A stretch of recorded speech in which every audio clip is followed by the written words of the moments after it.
We hope that you're up for another fun reading challenge because today is time for another round of She Picked My Next Book. So we do this challenge usually twice a year where we pick a book for each other to read, have 2 weeks to do it, and then report back. So we've had honestly mixed results with this challenge before. Some hits, some misses, but today it's going to be great. I just know it. Oh yeah, we hope. We truly hope. So my book that I'm giving you is A Haunting at Holcombe by Anne Glenconner. That looks familiar. Yes, it is familiar. It should be familiar because I read it, I reviewed it.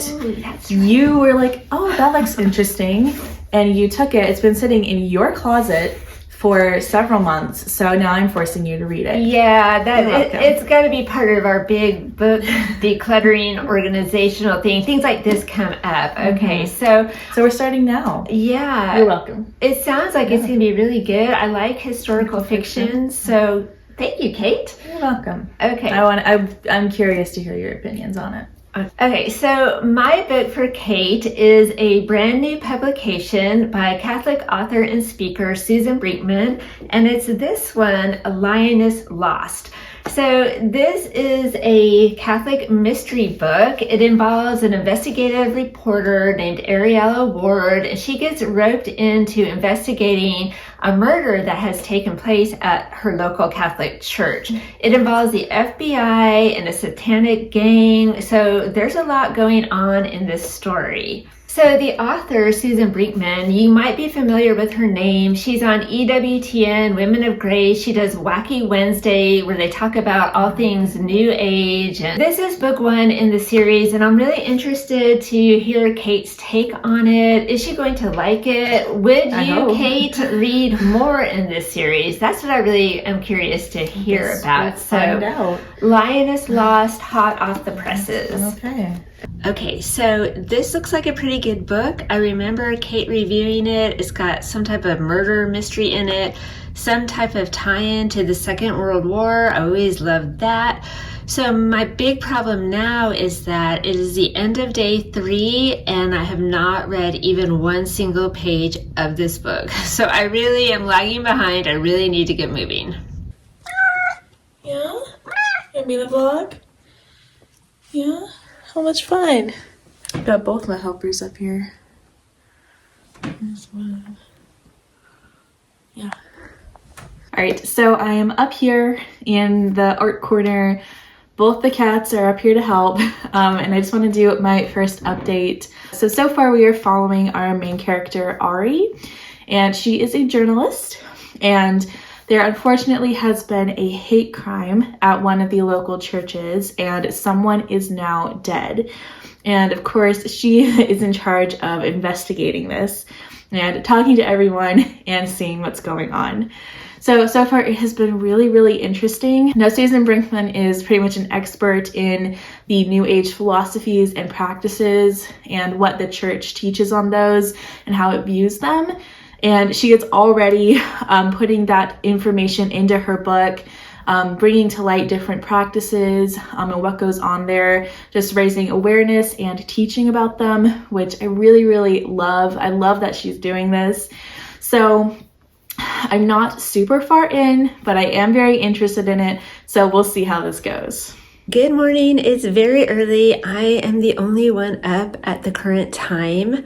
I am being kept company by 2 orange boys here this morning. The parochial vicar is here. He's getting ready for his day, taking a shower, and Brother Dismas is here contemplating what he might steal next. I'm just going to update you quickly on the book. I am enjoying it a lot. I have to say, it's not set in World War II. It is set right in the early 50s after the war. It has a lot of things that I really enjoy in a book. It has art, it has an artist, it has a mystery. I like the characters. So this was a good pick, and I'm enjoying it a lot more than I thought I would. Ari is a very troubled character in this book. She is actually quite far away from the church, hasn't been in a very long time, to the great dismay of her grandmother. And Ari and her best friend are the ones who are into all of the New Age practices. So that is how the author is discussing them and teaching about them and showing how they manifest in the real world.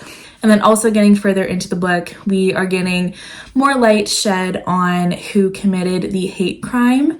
And we also have had one POV change to a different character, Kyle, who has found himself swept up in a very serious satanic cult. So that is also at play in this book. So I did want to mention that, fair warning, if you are considering reading this book, because some of that stuff is definitely at play in this book and it can be very disturbing to read about. Okay, I'm back, and I've actually made some pretty good progress in the book since I have seen you guys last. And so far, it's been really enjoyable. It's been a go. It flip-flops between World War II and the early 1950s in England. So I love reading about that time period. I think the details are so fascinating. There's a ghost. There's a mysterious murder. It's just, it's a lot of fun. It's a kind of good book to like cozy up with on a snowy or rainy day.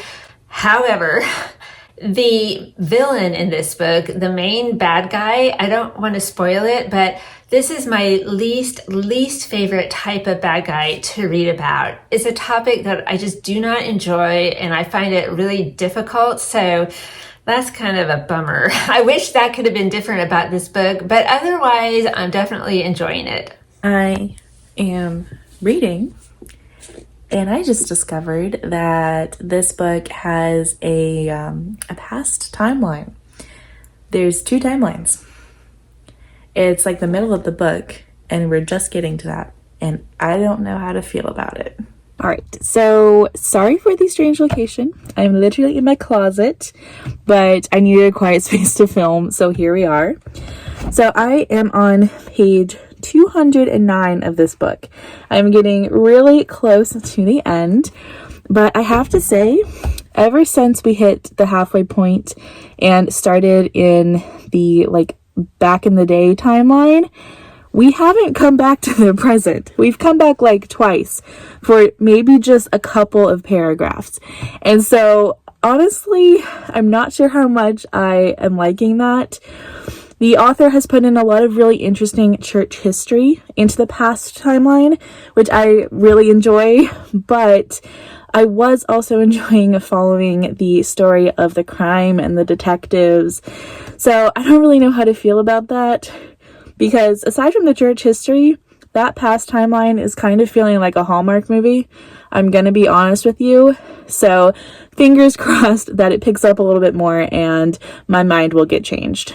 So I'm finally done, and I have to confess I didn't quite finish it in 2 weeks, but I don't feel bad because I don't think Kate finished hers in 2 weeks either, but I did really enjoy it. It was a fun mystery. It had a lot of twists and turns, and the author grew up at Holcomb Hall. So this is semi-autobiographical, which is why I think she has so many neat details in it.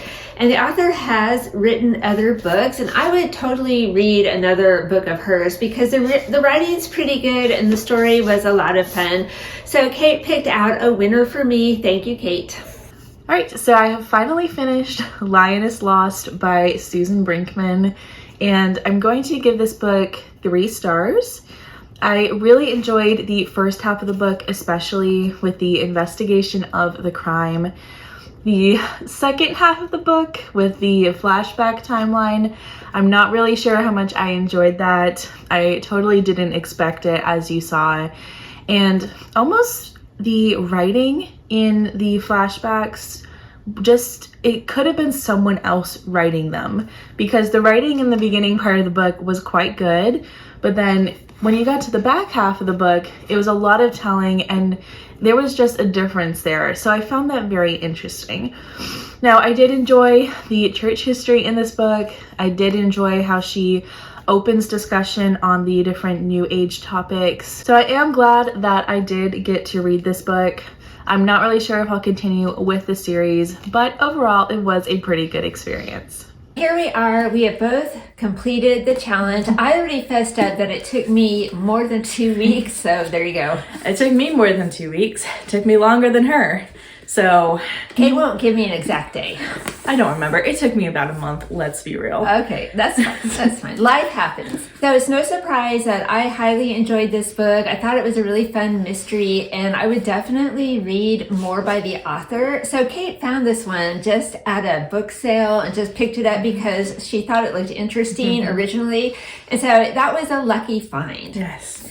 And then for this one, as you know, I have mixed feelings about this book. That's how I felt. Yes. Yeah, I really enjoyed the present day timeline with the mystery, the discussion of the different New Age practices. Because she's so knowledgeable. She's so knowledgeable. Yes, a wealth of information. Oh my gosh. Yeah. But I was not at all expecting for half of this book to be a historical fiction novel.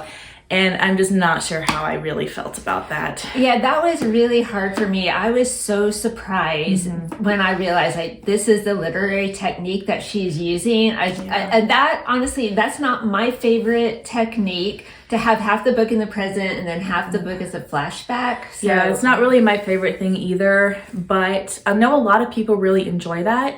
So if that's you, I think you might really like this book. So that's our wrap up for this reading challenge. You know that we try to do this a couple of times a year. So if you have any recommendations for books for our next challenge, just let us know down in the comments. And then also let us know in the comments if you have read either of these books and what you thought, or if you are going to read either of them. So we hope you enjoyed today's video. Thank you so much for watching, and we'll see you next time. Bye. Bye.